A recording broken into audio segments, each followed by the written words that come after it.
തമിഴ്നാട്ടിലെ പേരാമ്പലൂരിനടുത്തുള്ള ഒരു ഗ്രാമത്തിലാണ് ഈ ഒരു കഥ നടക്കുന്നത്. അപ്പോൾ അവിടെ ഒരു സ്കൂൾ ഉണ്ടായിരുന്നു. 6ാം ക്ലാസ് തുടങ്ങി +2 വരെയുള്ള ക്ലാസ്സുകളായിരുന്നു അവിടെ ഉണ്ടായിരുന്നത്. അവിടെയാണ് വെങ്കിടേഷ് എന്ന് പറയുന്ന ഒരു സയൻസ് ടീച്ചർ പഠിപ്പിച്ചിരുന്നത്. ആളൊരു ഗവൺമെന്റ് സ്റ്റാഫൊക്കെ ആയിരുന്നു. നല്ല സാലറിയും കാര്യങ്ങളുണ്ടായിരുന്നു. ആളുടെ കല്യാണം കഴിഞ്ഞിട്ടുണ്ടായിരുന്നു. അതേപോലെ തന്നെ 1.5 വയസ്സുള്ള ഒരു മകനും ഉണ്ടായിരുന്നു. അപ്പോൾ അതേ സ്കൂളിൽ തന്നെ മാത്സ് പഠിപ്പിച്ചിരുന്ന ടീച്ചറായിരുന്നു ദീപ. ഇനിയിപ്പോൾ ദീപ ടീച്ചറുടെ കാര്യം പറയുകയാണെന്നുണ്ടെങ്കിലും കല്യാണം കഴിഞ്ഞിട്ടുണ്ടായിരുന്നു, എന്നാൽ കുട്ടികളൊന്നും തന്നെ ഉണ്ടായിരുന്നില്ല. അപ്പോൾ ഇവരൊരേ സ്കൂളിൽ വർക്ക് ചെയ്യുന്നത് കൊണ്ട് തന്നെ വരുമ്പോഴും പോകുമ്പോഴും കാണുമ്പോഴും ഒക്കെ സംസാരിക്കാനായിട്ട് തുടങ്ങി. എന്നാൽ ബാക്കിയുള്ള ടീച്ചേഴ്സിൻ്റെ ഇടയിലല്ലാത്ത തരത്തിലുള്ളൊരു ബന്ധം ഇവർക്കിടയിൽ ഉണ്ടാവാനായിട്ട് തുടങ്ങുകയാണ്.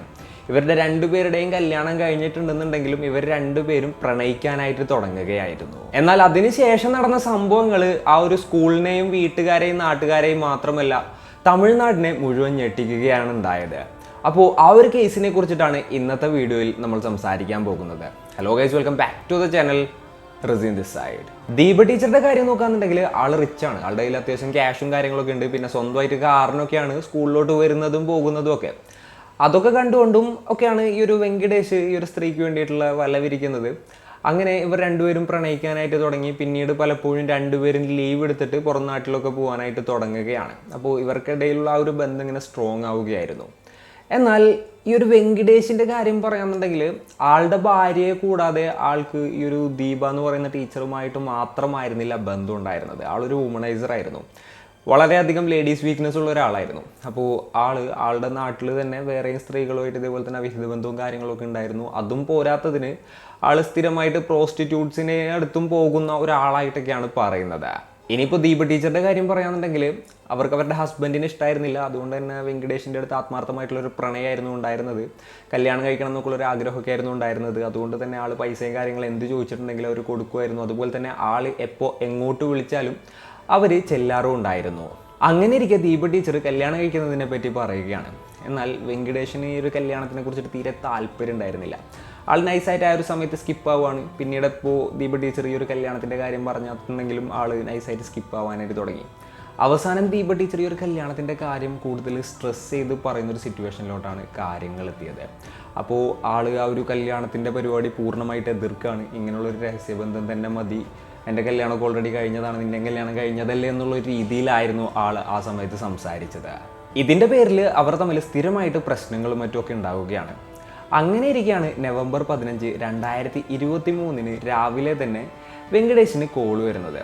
രാവിലെ ഒരു 7 മണി ടൈമൊക്കെ ആയിട്ടുണ്ടാവും. ദീപയായിരുന്നു ഫോണിലുണ്ടായിരുന്നത്. ദീപ പറഞ്ഞത്, നീ ചോദിക്കുമ്പോൾ ഞാൻ എല്ലാം തന്നു, നീ ചോദിച്ചപ്പോൾ ഗോൾഡ് തന്നു, പൈസ തന്നു, അതുപോലെ തന്നെ നീ വിളിക്കുന്നിടത്തൊക്കെ എല്ലാം വന്നു, നീ എന്നെ യൂസ് ചെയ്തിട്ട് അവസാനം ഒഴിവാക്കാമെന്ന് വിചാരിച്ചിരിക്കുകയാണോ? അങ്ങനെ ഒന്നും നടക്കൂല. എന്തൊക്കെയാണെന്നുണ്ടെങ്കിലും ഇന്ന് വൈകുന്നേരം സ്കൂൾ കഴിഞ്ഞിട്ട് നമുക്ക് എവിടേക്കെങ്കിലും ഒന്ന് മാറിക്കാം, അതിനുശേഷം സംസാരിക്കാം, ഇതിനെന്തായാലും ഒരു തീരുമാനമാക്കണം എന്നുള്ളൊരു കാര്യം ഈ ഒരു ദീപ ടീച്ചർ പറയുകയാണ് ഉണ്ടായത്.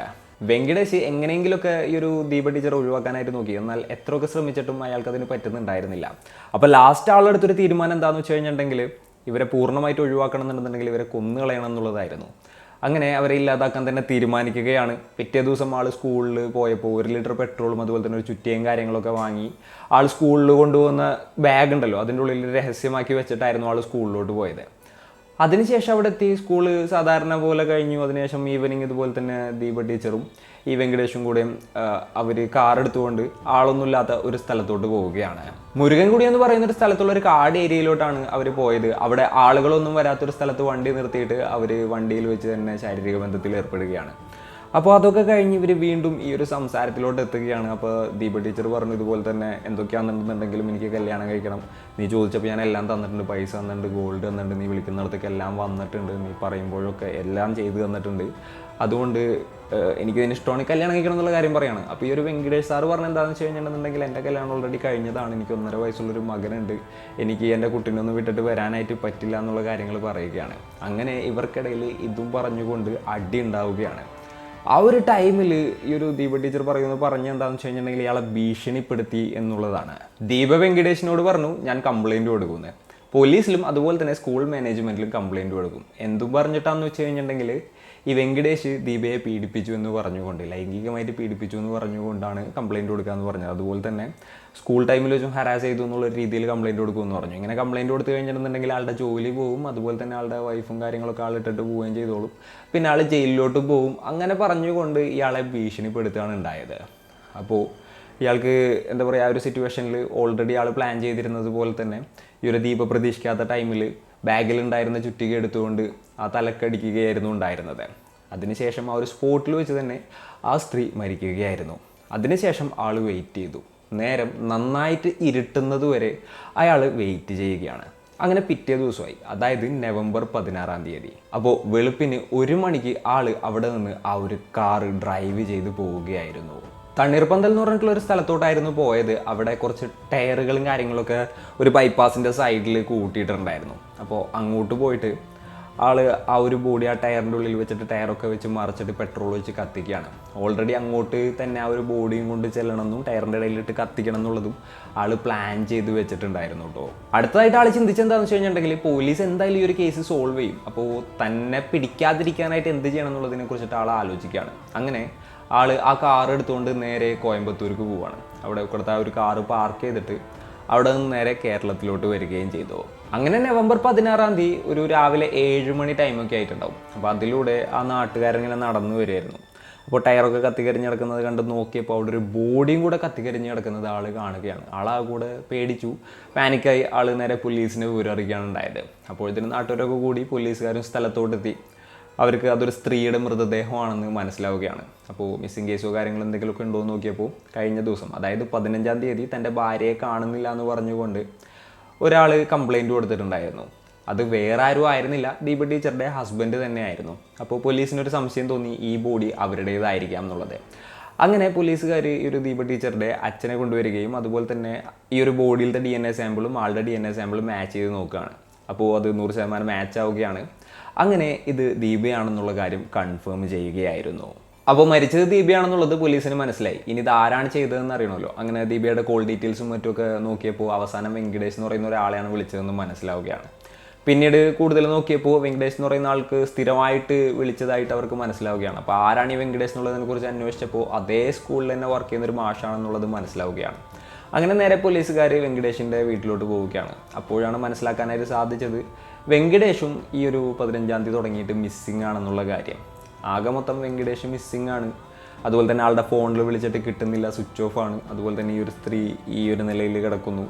അതൊക്കെ ആയപ്പോൾ അയാൾ തന്നെയാണ് ഈ ഒരു കൃത്യം ചെയ്തത് എന്നുള്ളൊരു ഏകദേശ നിഗമനത്തിലോട്ട് പോലീസുകാർ എത്തുകയാണ്. അതിനോടൊപ്പം തന്നെ ഈ ഒരു ദീപ ടീച്ചറുടെ കാറ് കണ്ടുപിടിക്കാനുള്ള അന്വേഷണവും പാരലായിട്ട് നടക്കുന്നുണ്ടായിരുന്നു.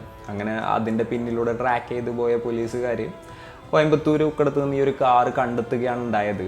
അതിനുശേഷം ആ ഒരു കാറിൽ നോക്കുന്ന സമയത്ത് എന്താ പറയുക, ബ്ലഡ് സ്ട്രെയിൻസും കാര്യങ്ങളൊക്കെ കണ്ടു. കാറിൻ്റെ ഉള്ളിൽ നിറച്ച് ബ്ലഡ് സ്ട്രെയിൻസ് ഉണ്ടായിരുന്നു. അതുപോലെ തന്നെ അതിൻ്റെ ഉള്ളിൽ രക്തത്തിൽ ഒളിച്ച ചിട്ടിക ഉണ്ടായിരുന്നു. അതുപോലെ തന്നെ ഈ ദീപ ടീച്ചറുടെ ഹാൻഡ് ബാഗും ഉണ്ടായിരുന്നു. അങ്ങനെ കാറിൽ വെച്ച് തന്നെയാണ് ഇത്തരത്തിലുള്ള ഒരു കൃത്യം നടത്തിയതെന്ന് പോലീസുകാർ കൺഫേം ചെയ്യുകയായിരുന്നു.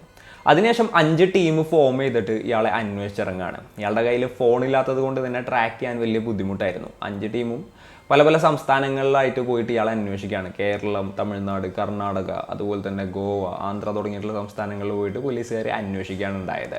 അതിനോടൊപ്പം തന്നെ അയാളുടെ സുഹൃത്തുക്കളെയും ചോദ്യം ചെയ്തു. അയാൾ പോകാനായിട്ട് സാധ്യതയുള്ള സ്ഥലങ്ങൾ ഏതൊക്കെയാണ്, അതുപോലെ തന്നെ ആൾക്കുള്ള വീക്ക്നെസ് എന്തൊക്കെയാണ്, അങ്ങനെയുള്ള കാര്യങ്ങളൊക്കെ ചോദിച്ചപ്പോൾ പോലീസിനൊരു കാര്യം മനസ്സിലായി. അയാൾ പ്രോസ്റ്റിറ്റ്യൂട്ട്സിൻ്റെ അടുത്ത് സ്ഥിരമായിട്ട് പോകുന്ന ഒരാളാണ്. അപ്പോൾ പോലീസുകാർ അങ്ങനെയുള്ള ഏരിയകൾ കൂടുതലായിട്ട് കോൺസെൻട്രേറ്റ് ചെയ്യാനായിട്ട് തുടങ്ങുകയാണ്. അങ്ങനെ ഇരിക്കെ തമിഴ്നാട് ചെന്നൈയിൽ ബീച്ച് സൈഡിൽ ഒരു പ്രോസ്റ്റിറ്റ്യൂട്ട്സിൻ്റെ ഏരിയ ഉണ്ടായിരുന്നു. അവിടെയും പോലീസുകാരിങ്ങനെ ഫോക്കസ് ചെയ്യുന്നുണ്ടായിരുന്നു. അപ്പോൾ ഇയാൾ കറങ്ങി തിരിഞ്ഞ് ആ ഒരു ഏരിയയിലോട്ട് എത്തുകയാണ്. അതിനുശേഷം അവിടെ എത്തിയിട്ട് ആ ഒരു സ്ത്രീകളൊക്കെ ആയിട്ട് സംസാരിക്കുകയാണ്. ഇയാളുടെ പരിപാടി എന്തായിരുന്നു എന്ന് വെച്ച് കഴിഞ്ഞിട്ടുണ്ടെങ്കിൽ പല പല സ്ഥലങ്ങളിൽ കറങ്ങി ചെറിയ ചെറിയ ജോലികളൊക്കെ ചെയ്ത് ചെറിയ ചെറിയ ലോഡ്ജുകളിലൊക്കെ താമസിച്ച് അങ്ങനെ കറങ്ങിയായിരുന്നു ആൾ ആ ഒരു സ്ഥലത്തോട്ട് എത്തിയത്. എന്നാൽ ആ ഒരു സ്ഥലം പോലീസിൻ്റെ നിരീക്ഷണത്തിലുള്ളതായിരുന്നു. ഒരു 2-3 ആഴ്ചയായിട്ട് പോലീസുകാർ ഇയാൾ വരുമോ എന്ന് നോക്കിയിട്ട് അവിടെ ഇരിക്കുകയായിരുന്നു. അങ്ങനെ ഇരിക്കുന്ന ആ ഒരു സമയത്താണ് ഈ ഒരു വെങ്കടേഷ് കറക്റ്റായിട്ട് അവിടെ വന്ന് പ്രോസ്റ്റിറ്റ്യൂട്ട്സിൻ്റെ അടുത്ത് സംസാരിക്കുന്നത് ഇവർ കാണുന്നത്. ഇവർ ഒന്നുകൂടെ ഉറപ്പിച്ചു ഇത് ഇയാൾ തന്നെയാണോ എന്നുള്ളത്. അതിനുശേഷം ഇയാളുടെ അടുത്തോട്ട് ചെല്ലുകയും അതുപോലെ തന്നെ ഇയാളെ അറസ്റ്റ് ചെയ്യുകയും ചെയ്തു. പിന്നീടുള്ള ചോദ്യം ചെയ്യലിലാണ് എന്തിനാണ് എങ്ങനെയാണ് കൊന്നത് തുടങ്ങിയിട്ടുള്ള കാര്യങ്ങളെല്ലാം തന്നെ ഇയാൾ വിശദീകരിക്കുന്നത്.